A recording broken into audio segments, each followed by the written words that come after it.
Welcome to city cable news బులెటిన్ల ముందుగా headlines. భద్రాచలంలోని రాములవారి కళ్యాణానికి ఏర్పాట్లు సిద్ధం. రాజన్న సిరిసిల్ల జిల్లాలో నేరాల నియంత్రణకి కమ్యూనిటీ కాంట్రాక్ట్ ప్రోగ్రాం నిర్వహించిన పోలీసులు.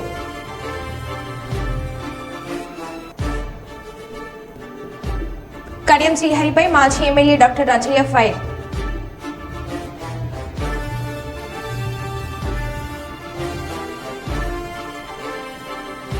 ఎల్కతుర్తి మండల కేంద్రంలోని ఓ హోటల్లో లంచం తీసుకుంటూ ఏసీబీకి పట్టుబడ్డ Huzurabad RTC depot manager Srikanth.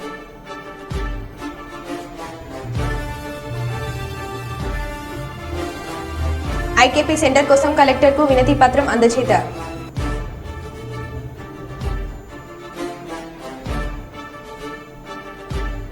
రెండవ బ్రిడ్జి ప్రారంభం చేసిన భద్రాద్రి కొత్తగూడెం జిల్లా కలెక్టర్. 1,00,000 ఓట్ల మెజార్టీతో వంశీకృష్ణను గెలిపించాలి, నల్లాల ఉదయలు. ఇక వివరాల్లోకి వెళ్తే 172 IPL Indian premier league cricket ప్రారంభమైన సందర్భంగా జయశంకర్ భూపాల్పల్లి జిల్లా కాటారం గిరిజన గురుకుల కళాశాల చిత్రకళ ఉపాధ్యాయుడు సూక్ష్మ కళాకారుడు ఆడపు రజనీకాంత్ 3.5 సెంటీమీటర్ల ఎత్తు వెడల్పుతో 1.5 సెంటీమీటర్ల ఐపీఎల్ నమూనాను సుమారు 4 గంటల పాటు శ్రమించి గుండు పిన్ను సహాయంతో చెక్కి తయారు చేశాడు. అదేవిధంగా చైనా మట్టిలో 3.2 సెంటీమీటర్ల ఎత్తు 2 సెంటీమీటర్ల వెడల్పుతో సుమారు 3 గంటల పాటు శ్రమించి క్లాచరింగ్ ఆట ద్వారా తయారు చేసే క్రికెట్ అభిమానుల మన్ననలను పొందాడు. చిన్న సైజులో క్రికెట్ కప్ తీర్చిదిద్దినందుకు కళాశాల principal JK Butchaiah, vice principal H రాజేందర్లు మరియు కళాశాల అధ్యాపకులు, ఉపాధ్యాయులు, ఉపాధ్యాయునిలు అభినందనలు తెలిపారు.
పేరు ఆడపు రజనీకాంత్.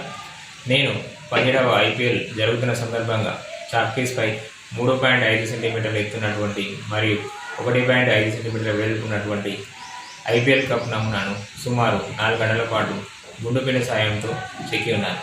అదేవిధంగా చైనా క్లే ద్వారా 3.2 సెంటీమీటర్ల ఎత్తున్నటువంటి మరియు 2 సెంటీమీటర్ల వ్యాసం ఉన్నటువంటి ఐపీఎల్ కప్ నమూనాను సుమారుగా 3 గంటల పాటు శ్రమించి చైనా క్లే స్కల్ప్చరింగ్ ఆర్ట్ ద్వారా తయారు చేశాను. కడియం శ్రీహరిపై మాజీ ఎమ్మెల్యే డాక్టర్ రాజయ్య ఫైర్. వెన్నుపోటు రాజకీయాలకు పెట్టింది పేరు కడియం శ్రీహరి.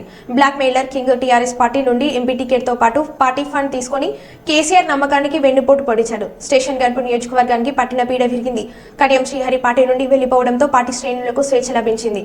తన పేరు పలకాలనే ప్రజలు చీ అంటున్నారు. రాజకీయ జీవితం అంతా వెన్నుపోట్లతోటి నిండి ఉంది. విదేశాల్లో దాచిన ఆస్తులకు ప్రత్యక్ష సాక్షులు కడియం కావ్య. ఆమె భర్త నచ్చితే శ్రీహరి జుట్టు కడియ కావ్య చేతుల్లోనే ఉంది. త్వరలోనే కడియం విదేశీ ఆస్తుల వివరాలు బయటపెడతా అని డాక్టర్ తాటికొండ రాజకీయ సంచలన వ్యాఖ్యలు చేశారు. అధినాయకుడు కేసీఆర్ గారికి వెన్నుపోటు పొడిచి అవకాశవాద రాజకీయాలు చేస్తూ అప్రజాస్వామికంగా అధికార దాహంతో ఈరోజు కడియం శ్రీహరి ఆ పేరు పలకాలంటేనే అసహ్యంగా ఉంది. గణపురం నియోజకవర్గ ప్రజలు కాదు, ఇలా తెలంగాణ మొత్తం కూడా అసహించుకుంటున్న పేరు ఏదైతే ఉందో అది కడియం శ్రీహరి అనే పేరు. ఇంత నీచమైన రాజకీయాలు ఉంటాయి అని చెప్పేసి థూ అంటే థూ అని ఉమ్మేస్తున్నారు. అన్ని వెన్నుపోటు రాజకీయాలే.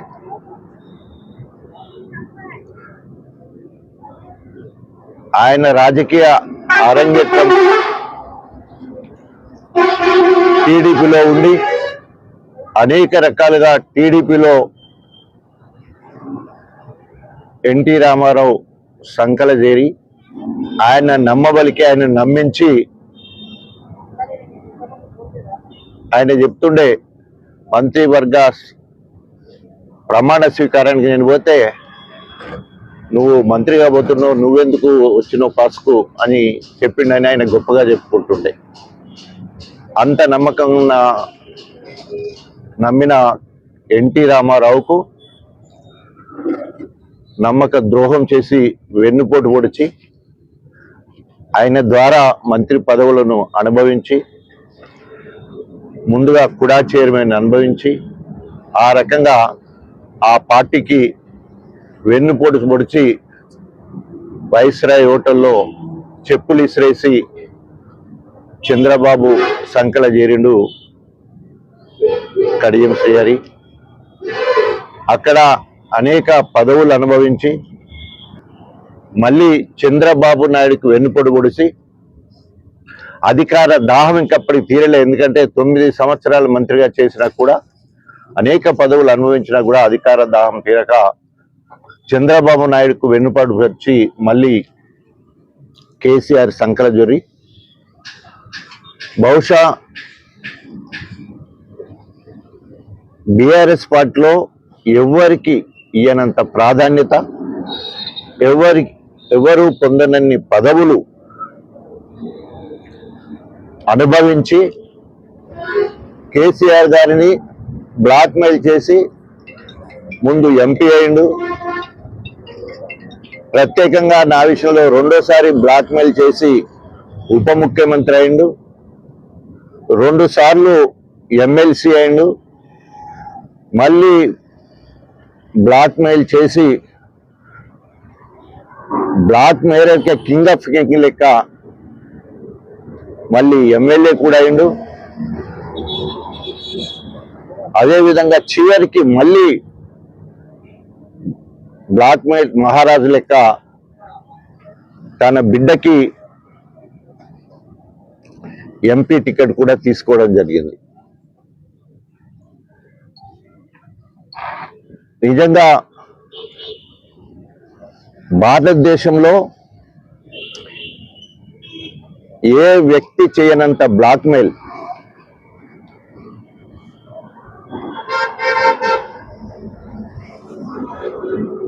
ఆయనని బ్లాక్మెయిల్ చేసే కింగ్ గా పిలిస్తే బాగుంటుందేమో. ఆఖరికి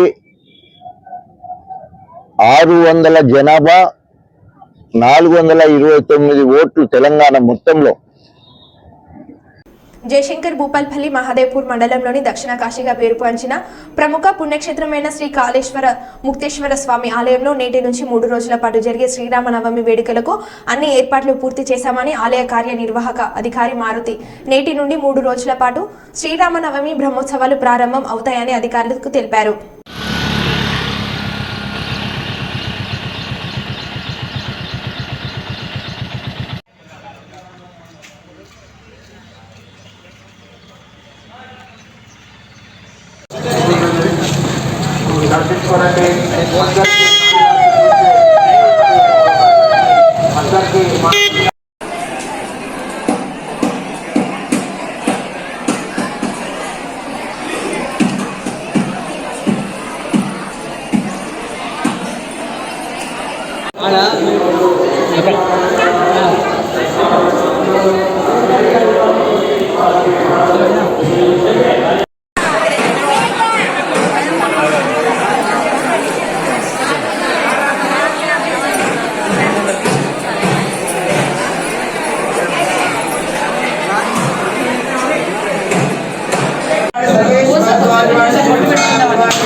హన్మకొండ జిల్లా ఎల్కతుర్తిలో 20,000 రూపాయల లంచం తీసుకుంటూ ఏసీబీకి పట్టుబడ్డ హుజరాబాద్ డిపో మేనేజర్ శ్రీకాంత్.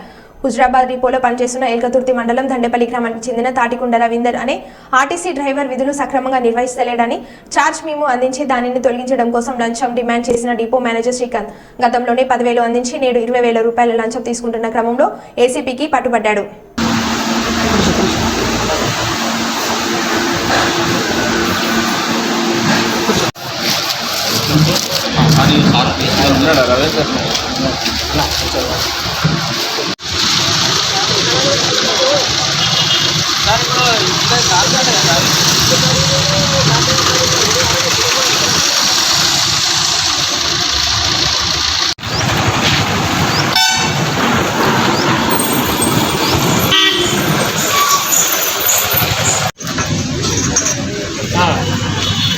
మరి ఎస్పీ చేయండి, ఎస్పీ కేసెస్ వరంగల్.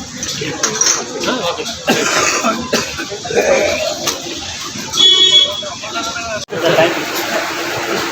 ఒక్కరిని కూర్చోబెట్టి తీసి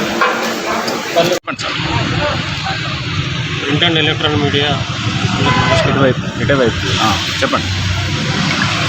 తాటికొండ రవీందర్ ఆర్టీసీ డ్రైవర్, ఈ నంబర్ 320184. ఇతను హుజురాబాద్ డిపోలో డ్రైవర్గా పనిచేస్తున్నాడు. ఇతను ఫిబ్రవరి నెలలో వాళ్ళ మేనవ బావమర్ది కొడుకు చనిపోతే ఒకరోజు యాక్సిడెంట్ అయ్యాడు. దీని గురించి శ్రీకాంత్ హుజురాబాద్ డిపో మేనేజర్ ఇతనికి ఛార్జ్ మెమో ఇచ్చాడు. ఈ ఛార్జ్ మెమోని క్లోజ్ చేయడం కొరకు అతను 30,000 డిమాండ్ చేసిండు. అతనికి లంచం డబ్బులు ఇవ్వడం ఇష్టం లేక వరంగల్లో ఉన్న మా ఆఫీస్కు వచ్చి ఫిర్యాదు చేసినాడు.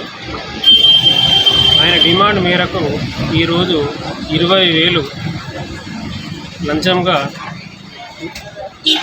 ఎల్కతుర్తిలో ఇస్తూ శ్రీకాంత్ పట్టుబడ్డాడు. ఇతన్ని ఇప్పుడు అరెస్ట్ చేసి వరంగల్లో ఉన్న ఏసీబీ కోర్టులో మేము ప్రొడ్యూస్ చేస్తాము.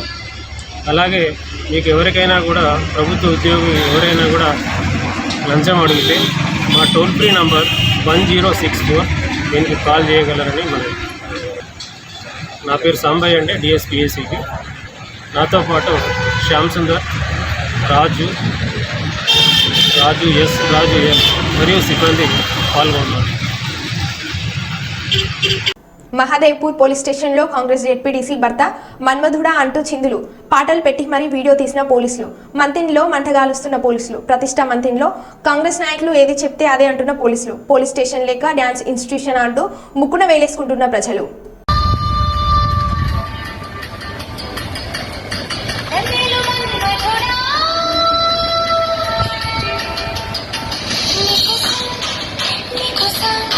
ఇది కూడా మంచి స్టెప్ అయింది, ఎక్సర్సైజ్.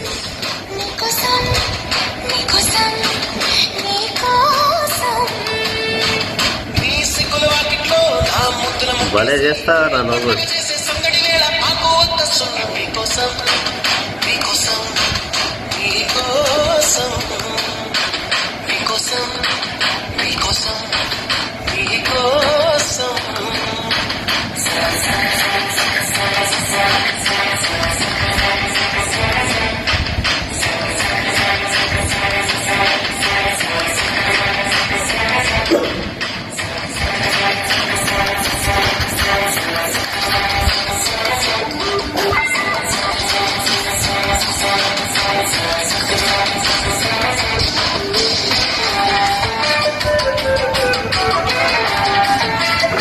ఇప్పుడు ఎంత హుషారు ఉంటే అప్పుడు ఎంత ఉండేది వాళ్ళు.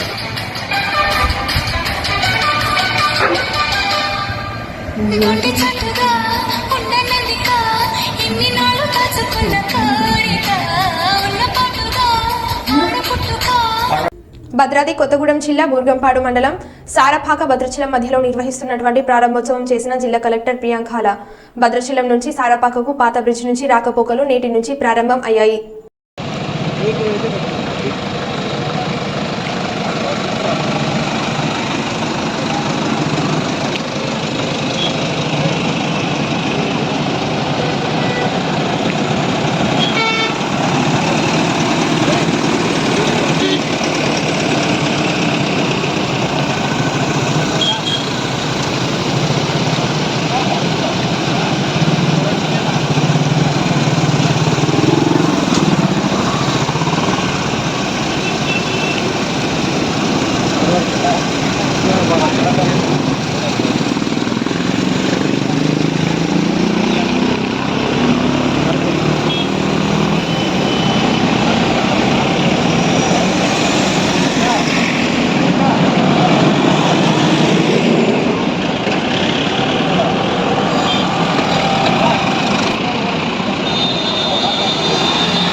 NH30 from Vijayawada to Jagdalpur మీద మన high level bridge at Godavari inauguration చేయడం జరిగింది.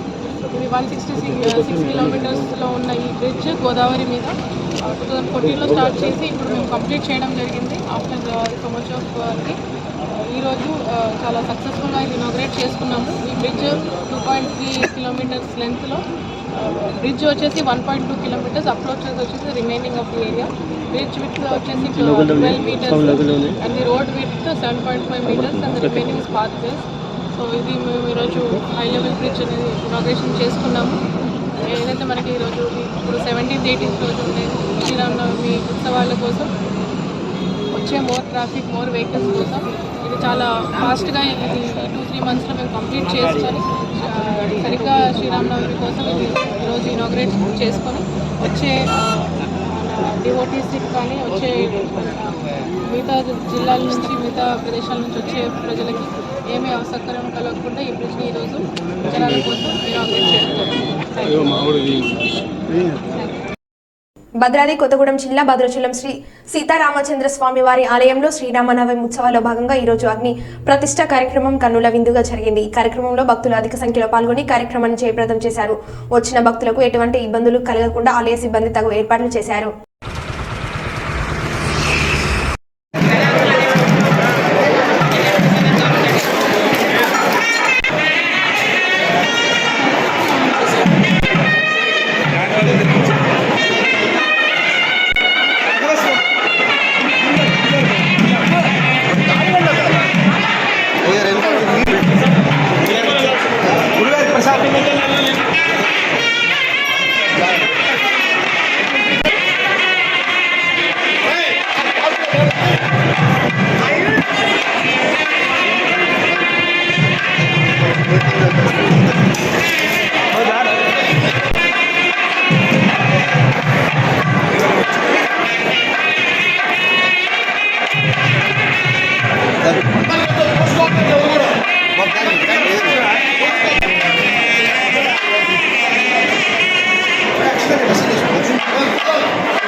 భద్రాచల దివ్యక్షేత్రంలో మనకు బ్రహ్మోత్సవాలు ప్రారంభమైనాయి. మన క్రోధినామ సంవత్సర ఉగాది నాడు నుంచి 15 రోజుల పాటు వసంత పక్ష త్రికల్యాణ బ్రహ్మోత్సవాలు అంటారు వీటిని. ఈ యొక్క వసంత పక్ష త్రికల బ్రహ్మోత్సవాల్లో 9వ తారీఖు నాడు మనకు అంకురార్పణ కార్యక్రమం జరిగింది. నిన్న రోజున మనం గరుడపట లేఖనం చేసుకొని చీర మఠం నుంచి ఆ యొక్క గరుడపటాన్ని తీసుకొని వచ్చి మూలవర్ల దగ్గర నుంచి తర్వాత యాగశాల నుంచి ఆ యాగశాలలో రాత్రి ఈ యొక్క గరుడ అధివాసాలన్నీ కూడా పూర్తి చేసుకొని ఈనాడు అనగా 16వ తారీఖు నాడు ఈనాడు ధ్వజారోహణ అనే కార్యక్రమం ఇంకా కాసేపట్లో ప్రారంభమవుతుంది. ఆ యొక్క గరుడ భగవాను ఆ యొక్క ధ్వజం ద్వారా ఎగరేసి ఇక్కడ జరిగేటువంటి బ్రహ్మోత్సవానికి 30 దేవతలందరూ కూడా ఆహ్వానం చేయడం కోసం ఈ యొక్క గరుడపటాన్ని ఆ యొక్క గరుడపటం అయిన తర్వాత ఇక్కడ ఉండేటువంటి మహిళలందరికీ కూడా గరుడ ప్రసాదాన్ని అంటే వారికి సత్సంతానం లభించాలని చెప్పేసి గరుడ ప్రసాదం తీసుకోవడం వల్ల సత్సంతానం స్థానం లభిస్తుందని ఉద్దేశంతో ఎంతోమంది మహిళలు ఇక్కడికి వచ్చి గరుడ ప్రసాదం వేచున్నారు.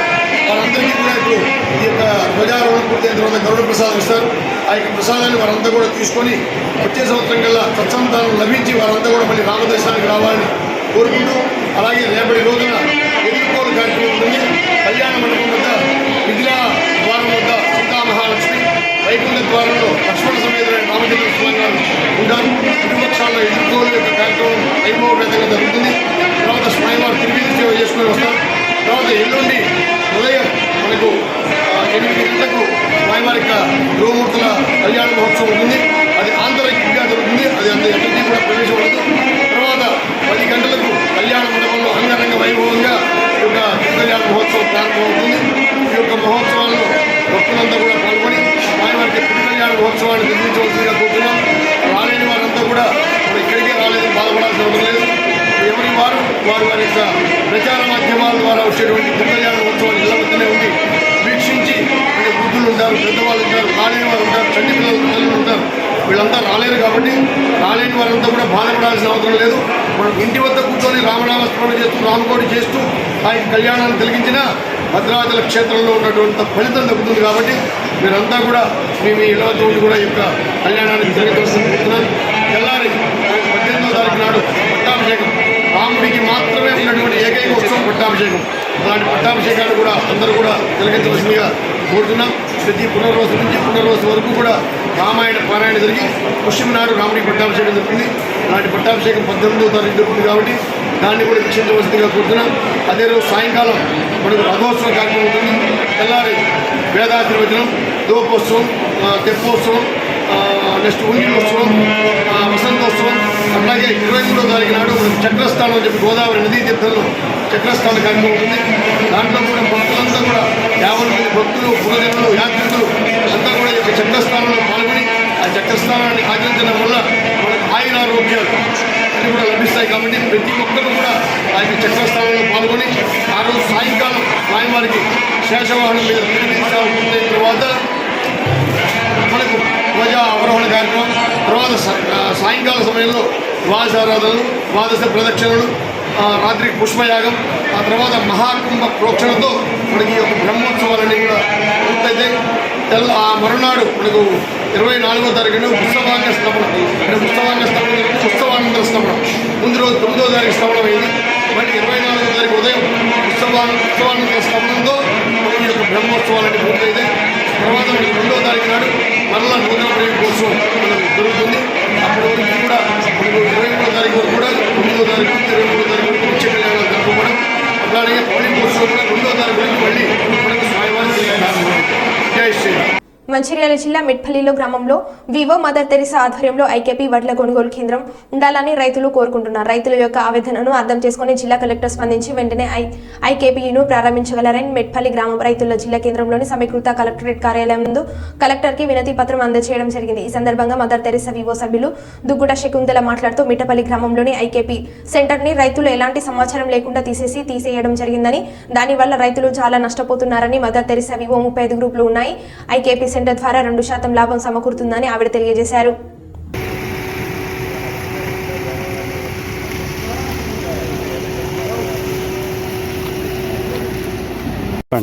నా పేరు దుగ్గుట శకుంతల, మాది విలేజ్ మెట్టపల్లి, కన్నెపల్లి మండలము. మాకు ఐకేపీ సెంటర్ ఉండే. మాకు రైతులకు ఎలాంటి ఇన్ఫర్మేషన్ లేకుండా మా ఐకేపీ సెంటర్ను అక్కడి నుండి తీసేసినామంటున్నారు. మాకు రైతులకు చాలా నష్టం జరుగుతుంది. మా మదర్ తెరిసా వివోలో 35 గ్రూపులు ఉన్నాయి. దానివల్ల మాకు 2% మాకు లాభం వస్తుంది. ఆ లాభంతో మేము సీఏలకు కానీ ఏదైనా మెటీరియల్ కొనుక్కోవడం కానీ, ఇప్పుడు వడ్లు జల్లెడ పట్టమంటున్నారు, జల్లెడ మిషన్ కొనుక్కున్నాం మా డబ్బులు పెట్టుకొనే మాకు వచ్చిన లాభంతో. ఇప్పుడు వాళ్ళు ఎత్తేయడం వల్ల ఇది ప్రైవేట్కి వెళ్ళిపోతుంది. ఏం లాభం వస్తుందో మా విలేజ్ బాగుపడది, మా ఐకేపీ సెంటరు బాగుపడది. మా రైతులకు ఇప్పుడు ప్రైవేట్ అతను ఏంటంటే ఒక 50-60 లారీలు కొనుక్కుంటాడు, వెళ్ళిపోతాడు. మిగతా ధాన్యం అతనికి అవసరం ఉండదు. మేము చాలా నష్టపోతాం. అక్కడ మాకు 3500 హెక్టార్ల పొలాలు ఉన్నాయి. మాకు చాలా పెద్ద మొత్తంలో మాకు వడ్లు వస్తాయి. ఐకేపీ సెంటర్ తీసేయడం వల్ల ఇప్పుడు మా గ్రూపులు లాస్ అవుతాయి, మా మదర్ తెరిసా వివో లాస్ అయిపోద్ది. దయచేసి అధికారులు స్పందించి మా వివో మా సెంటర్ మాకు కావాలి అని ప్రభుత్వాన్ని కానీ కలెక్టర్ సార్ కానీ జిల్లా కలెక్టర్ గారిని మేము వేడుకుంటున్నాము. వినతి పత్రం ఇచ్చినాం కలెక్టర్ సార్ గారికి, సానుకూలంగా స్పందించిండ్రు సారు. చెప్తామమ్మ మీది మీకు ఇంతకుముందు ఉంటే యథావిధిగా మీది మీకు ఇస్తామంటున్నారు. మాకు ఇప్పుడు ఊర్లో కూడా సార్ మాకేందంటే పొలిటికల్ ఉంది, మేము వెళ్ళి చెప్పుకుంటున్నాం రైతులము, మా సెంటర్ లేదట అని చెప్పుకుంటే ఎవ్వరు స్పందించట్లేదు. ఊర్లో పెద్దవాళ్ళు ఎవరు స్పందించట్లేదని ఓన్గా మా డబ్బులు మేము అందరం పెట్టుకొని మేము ఒక 30 మంది రైతులు ఈరోజు పొద్దున 10కి వచ్చినాం. ఇప్పటి వరకు ఇక్కడ ఉన్నాం. మా బాధ అర్థం చేసుకొని మా సెంటర్ మాకు తిరిగి ఇవ్వాలి అని కోరుకుంటున్నాం కలెక్టర్ గారిని. మెట్పల్లి గ్రామం, కన్నెపల్లి మండలం. మెట్పల్లిలోనే ఐకేపీ సెంటరు గత 20 సంవత్సరాలుగా నడుస్తూనే వస్తుంది. నడవడంతో ఐకేపీ సెంటర్ని ఇప్పుడు రద్దు చేసినామని ఫస్ట్ లిస్ట్లో పేరు లేదు కాబట్టి, మళ్ళీ మా ఐకేపీ సెంటర్ ఫస్ట్ లిస్ట్లో లేదు కాబట్టి మా ఐకేపీ సెంటర్ మాకు కావాలని చెప్పి మేమంతా రైతులం జిల్లా కలెక్టర్ గారిని కలవడానికి వచ్చినాం. కలెక్టర్ గారు స్పందించి సరే మీకు లేదు కాబట్టి మళ్ళీ మీకు ఐకేపీ సెంటర్ని ఇవ్వగలను అని చెప్పేసి మాకు హామీ ఇచ్చారు. మాకు వడ్ల కొనుగోలు కేంద్రం రైతులకు చాలా లాభంతో ఉన్నది. ఇది సంఘాలకు సంబంధించింది కాబట్టి మేము ఆ సంఘాల ద్వారా వచ్చిన లాభాలతోటి మిషన్ ఎత్తుకున్నాను, కుర్చీలు కొనుక్కున్నాం, కొన్ని సామాగ్రిలు సమకూర్చుకున్నాం కాబట్టి మాకు ఐకేపీ సెంటరే ఉండాలని చెప్పి మేము కోరుకుంటున్నాం. మరో బులెటిన్లో మళ్ళీ కలుద్దాం. Stay tune.